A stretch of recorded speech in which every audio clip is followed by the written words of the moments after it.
YCP మహిళా నేత కనక మహాలక్ష్మి దేవస్థానం మాజీ చైర్పర్సన్ కొల్లి సింహాచలంతో పాటు పలువురు వైసీపీ నేతలు జనసేన పార్టీ తీర్థం పుచ్చుకున్నారు. విశాఖ నగర పార్టీ కార్యాలయంలో ఆమెకు జిల్లా పార్టీ అధ్యక్షులు దక్షిణ ఎమ్మెల్యే వంశీకృష్ణ శ్రీనివాస్ పార్టీ కండువా కప్పి సాదరంగా ఆహ్వానించారు. గతంలో ఎలా ఉన్నా ఇప్పుడు మాత్రం జనసేనలో అందరికీ స్వేచ్ఛ ఉంటుందని ఎమ్మెల్యే అన్నారు.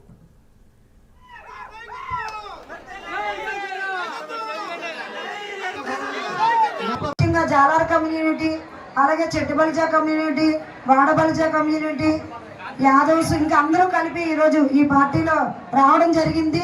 అందరం కూడా ఆ ముస్లిం మైనార్టీ నాయకులు కూడా వాళ్ళు ఉంటేనే మేమున్నా, ఎందుకంటే వాళ్ళు ఎప్పుడు నా రైట్ హ్యాండ్గా పనిచేస్తారు కాబట్టి అందరం కలిపికట్టుగా మా 39వ వార్డు నాయకులందరూ కూడా ఈరోజు వైసీపీ పార్టీ నుంచి ఈరోజు పవన్ కళ్యాణ్ గారు చేసినటువంటి మంచి కార్యక్రమాలు మాకు చాలా ఆకర్షించాయి. అలాగే సౌత్లో మా వంశంలో కూడా మంచి కార్యక్రమాలు చేపడుతున్నారు, మంచి అభివృద్ధి కార్యక్రమాలు చేపడుతున్నారు. ఆయన అభివృద్ధి లక్ష్యంగా ఆయన్ని ఎంచుకుంటూ ఆయన అడుగుజాడల్లో నడుస్తామని చెప్పి